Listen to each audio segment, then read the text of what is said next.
There are obviously mostly women that I meet during my practice, and a lot of the women will sometimes come to you and say that, doctor, there are days when my skin is, looking nice, and I get up in the morning looking fresh and glowy, and there are days when I just get up in the morning when my skin's looking very dull, dehydrated, I look pigmented, and it just doesn't, and I've not changed anything, but this just happens.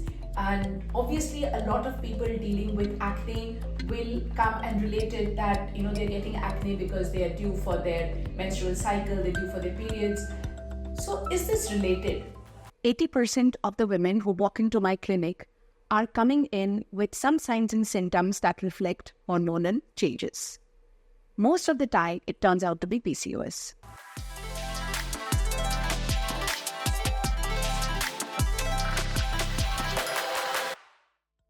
Yes, it's definitely related, and today I just want to shed light on this phenomena that women go through during the different phases of their menstrual cycle and how it really affects the skin.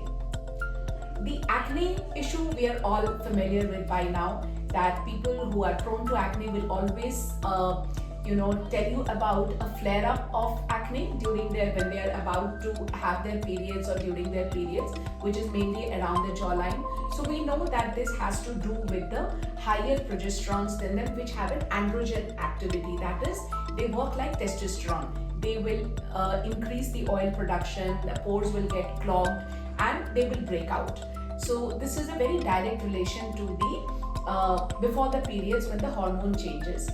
But we also realize that there are these three or four distinct phases of the menstrual cycle. There is the ovulatory phase, there is the luteal phase, and there is the post-menstrual phase. And once the menstruation starts, the hormones which were gearing up for fertilization suddenly withdraw. There is a sudden withdrawal of the estrogen and progesterone, leading to a dryness or a dullness, or even a thinning of the skin, leading to more visual capillaries, and this gives to a very tired, dehydrated look.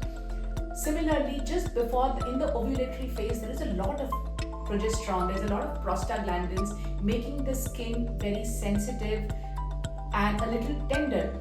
A lot of the times we feel that when we are doing in-clinic treatments, the skin is way more tender when one is about to get down or have their periods, and treatments become more painful or uncomfortable. So how do we manage this? How do we take care of the skincare during the different phases? So going phase-wise in this period, we start with the ovulation phase, which is gearing up towards the periods. At this time, the body is secreting a lot of estrogen, a lot of progesterone, and the skin really reflects the balance between these two hormones. So the skin's actually glowing during this period, but you have a little bit of an excess progesterone, leading to more oil gland activity and clogging of pores. Make sure to cleanse your face well. Use a salicylic based cleanser to remove the excess oil and to keep your pores unclogged. Use a lightweight moisturizer and sunscreen. The luteal phase, or the actual period time, is the most difficult phase. There are a lot of flare-ups, there is a lot of breakouts because of the androgen-like activity of the progesterone. And post-menstrual phase, when there is a withdrawal of all these hormones, the hormones which were gearing up towards this now will start tapering down. The skin looks flat, dull, dehydrated. Please focus on the moisturizing. So use hyaluronic acid, use your moisturizer, and use your sunscreen. We have made a video on the perimenopausal skincare. So women in their late 40s to 50s who have either stopped menstruating or their periods have started to get irregular. So do watch that video and let us know if you want us to do a video on any other medical condition and skincare. Drop a comment in our comment box below, and don't forget to like and share our video and subscribe to our channel. 80% of the women who walk into my clinic are coming in with some signs and symptoms that reflect hormonal changes. Most of the time, it turns out to be PCOS. Hi, I'm Dr. Anandita Sarkar, MBBS and an aesthetic physician, and practicing for over 18 years. So most of these young women are accompanied by their parents, who are obviously very concerned about it, and the first thing that they tell you is, doctor साहब हम जब छोटे थे, इनकी as के थे, तो हमारे कोई ऐसे एक्ने नहीं होते थे या इतनी प्रॉब्लम्स नहीं होती थी, ये शायद जंक फूड खाते हैं, ठीक से सोते नहीं है, रात रात भर टीवी या मोबाइल पे रहते हैं, इसलिए होता है. Well, there is some truth to it. But beyond that, let us understand what is PCOS. So PCOS is a group of symptoms, and not everybody will manifest the same set of symptoms. Some could be, the whole set could be about 19 or 20 symptoms, but you could have people walking in with 1 or 2 or 3 or 4, in more severe cases, more than that.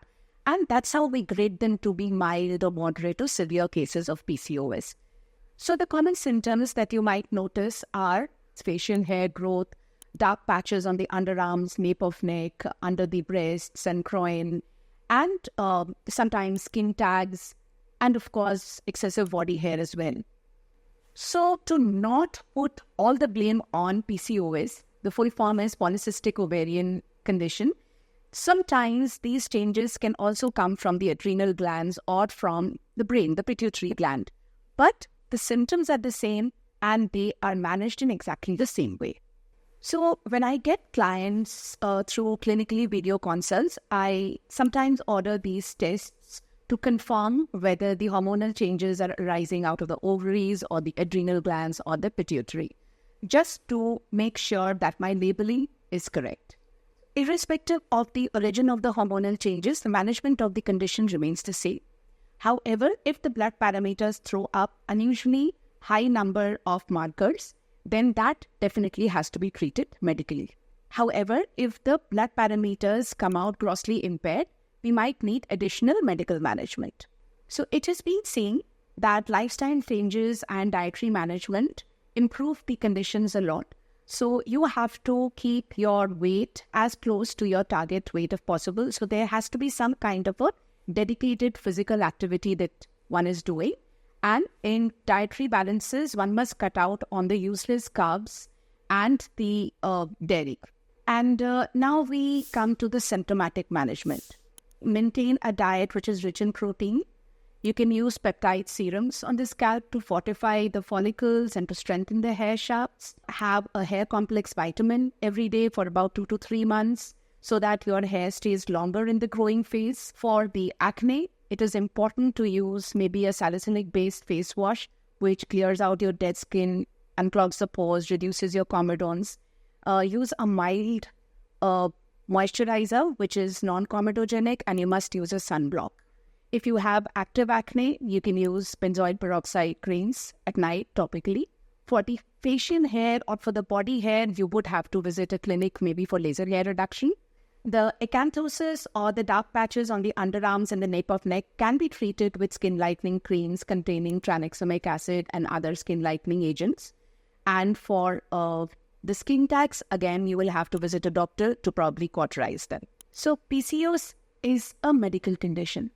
And I would highly recommend that please do not try and treat it at your own end. Do consult a doctor because everybody presents with a different set of symptoms and your treatment protocol has to be managed differently. So get your tests done, see your doctor, and at clinically, we offer video consults for as low as 250 rupees. So it is a worthwhile decision. It might be just worthwhile for you to get into a video consult with a clinically doctor and get your own set of customized products and lifestyle management.